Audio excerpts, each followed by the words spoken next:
Gujranwala city housing में गैर मुल्कियों की सरगर्मियों पर कानून नाफिज करने वाले अदारों का ऑपरेशन। गैर कानूनी तौर पर मुकीम 5 गैर मुल्की असला समेत गिरफ्तार। मजीद तफसीलात जानते हैं अपने नुमाइंदे सरदार ताहिर की इस रिपोर्ट में। गुजरांवाला सिटी हाउसिंग सोसाइटी के अंदर इस वक्त गुजरांवाला पुलिस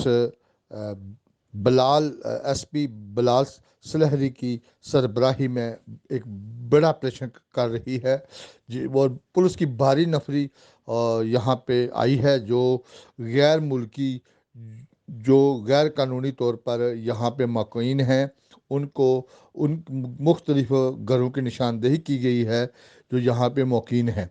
उनके ख़िलाफ़ क्रैकडाउन इस वक्त सिटी हाउसिंग के अंदर जारी है और 5 गैर मुल्कियों को अभी तक हिरासत में ले लिया गया है और 41 सिक्योरिटी गार्ड को भी हिरासत में लिया गया है जो इन गैर मुल्कियों को पनाह देने में मुलव्वस हैं।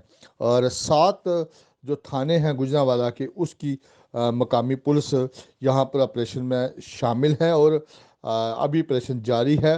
और एसपी जो इस ऑपरेशन के इंचार्ज हैं बलाल सलहरी, उनका एक ही मौक़िफ़ है कि रिहायशियों की जानिब से चंद दिन पहले शिकायत दर्ज की गई कि यहाँ पे गैर मुल्की कोई मशकूक सरगर्मियों में शामिल हैं जो मुख्तलिफ हरकत कर रहे हैं और उनके ऊपर कड़ी निगरानी के बाद ये ऑपरेशन किया गया है। और यहाँ के रिहायशियों सोसाइटी के रिहायशियों की पुरजोर जो सिफारिश पे अपील पर यह ऑपरेशन जारी है और गैर मुल्कियों के ख़िलाफ़ जो गैर कानूनी तौर पर यहाँ पे मुक़ीम है।